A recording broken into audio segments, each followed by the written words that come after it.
Wiffleball tonight was filmed before a live studio audience. All right, we're to the wrap-up portion of the evening. We've announced all 6 teams, new draft show format. We brainstormed this for weeks and weeks leading up to it, maybe even months and months. Welcome Jeff Kane, video master, multimedia, propaganda king of Shangri La Wiffleball. Double nickel. What a title. Welcome Double tonight. nickel. There you go. Thank you, Jamie. You brought over the Jay Peterman experience. We're so excited to be sleeping in that guy.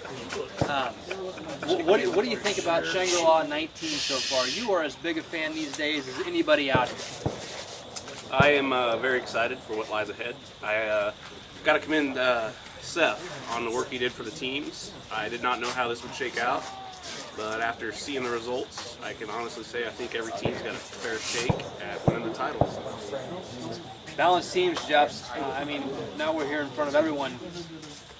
We've just announced them again. What do you think? Who's the front runner? Who's got no prayer? Well, without him in front of me, I think the front runner has got to be potentially Dude's team, because Dude's team has it all. If you're like checking in later, we just heard Dude said there have really no weaknesses on that squad. They've got power, they've got pitching, they've got speed. They have to be the fan favorite right at this point. As far as no chance, the way Chief Scientist Seth Leeds puts these things together, everybody has a shot to make a run, and if you get to the point where you're in a playoff format, it's anybody's game. No question, and to try to surpass what we did last year with parity. I mean, again, that's a high bar. Last year across the board was a high bar, but I will be very anxious to see what happens tomorrow when we actually get in the field. There's so many factors that work into this whole thing, as we all know. Well, you got to play. You absolutely have to go out there and execute the game plan. You have to do what the system says you're supposed to do. And if you don't do that, you're going to run into problems. But sometimes people step up and have a better tournament than they're on paper supposed to have. And if they balance out the guy that's not doing it. Right. And sometimes, though, people don't do that well. I fall into that category more times than not, unfortunately. Last year I came off a great tournament, so that potentially hindered me coming in. I don't know, but things worked out. I'm happy with my team. I'm excited. Personally, Jeff, what do you think about, you shot it all. You probably can't even see us. We're in the witness protection program for all I can tell, and you probably can't hear us either. But what did you think of tonight's festivities as we drew them up in our heads? I think it went as good as it could be expected, and then some.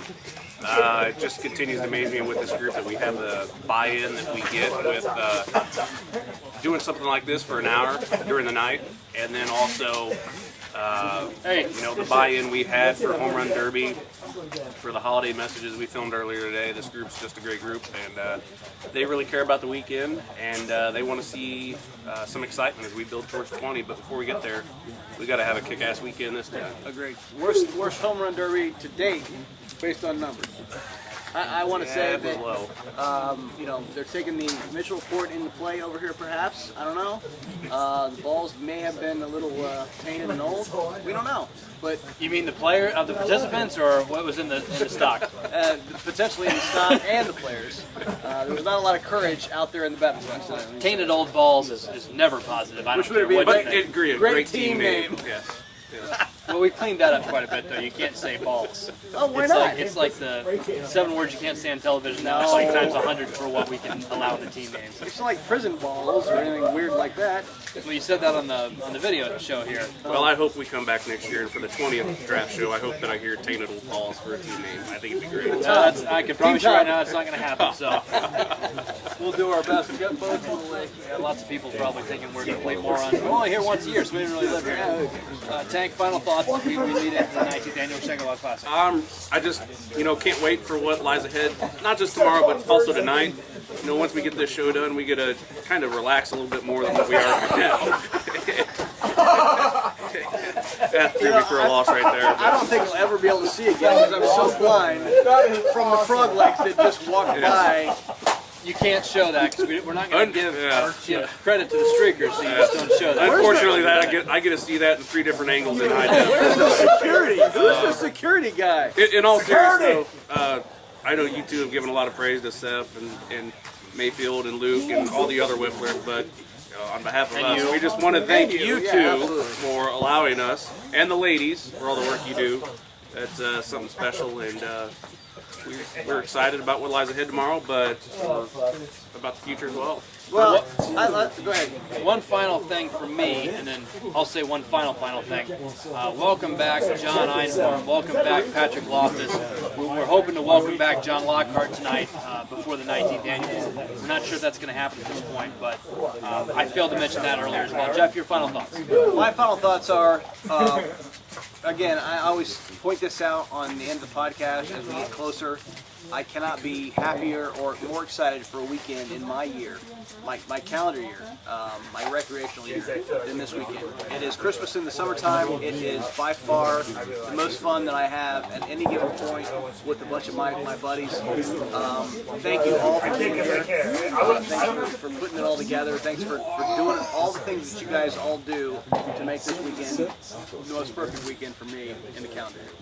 Well, the buy-in is like never before. Every year it gets a little bit better. It's a great group of individuals. It's a great effort from the family, and we will bring it out here. The summertime, really, unfortunately, because after this, it seems like it's all done. Well, not to be a real downer, but we're going to have a great time tomorrow, as Tank mentioned earlier. Hopefully a good tournament, and then we will immediately begin planning for 2013. How about 20 that? years. Two Wifflers we need to shout out to that couldn't be here this weekend due to scheduling conflicts with their family. Spence Hassler, Shane Gentry, and who's the third? Kevin Walsh. Kevin Walsh, who continues to go to weddings with his wife on Christmas in the summer. The senior writer has a real scheduling problem with the lady. She I don't know doesn't really get if he it. has a scheduling problem or he has a... He did make up for it though with a fantastic piece. What a though, great on, piece. Great piece. Check out the website. Even though this will release probably After the fact. a long time from now. The- We love Colleen, by the way. I don't want to disparage anybody. The piece will still be on the website, whether you watch it now That's or true. That's 2 true. years from now. It's still be Go back and check it out. Yeah, there you go. All we can hope is that Preston thinks this is a lot better than the Yeah, podcast. I mean, I think it's the sales weasels that are driving the traffic down. But Preston, apparently his bar is a little higher than everybody else, and we're not talking enough about things that Preston wants to hear. So I think we're gonna have some stand-up comedians after the event's over for the next 4 or 5 months to hopefully entertainment. How about some gay clowns? Gay clowns? Actually, Preston has dressed up as gay clowns already tonight. Anyway, thanks everybody for being with us, and we look forward to releasing this video, and hopefully the next time I'm talking about this video, I've won a championship. But that's just me. Or you. Hello, friends. Thank you. Best of luck to you guys. Thanks, Thank you for having me. Thanks, Tiger. Thank you, Jeff. Thanks, Jeff, for everything this evening and leading us to it. And until next time, I guess we're signing off from Shangri La, Lakefront Stadium. Good night.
this is big. I mean, the Hickson boys love this more than anything else in the recreational year.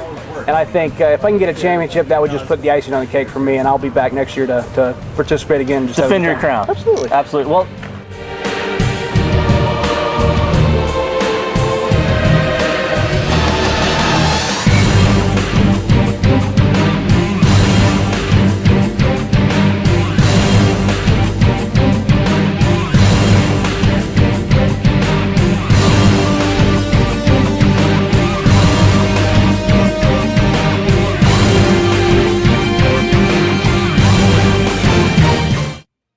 could be upon us.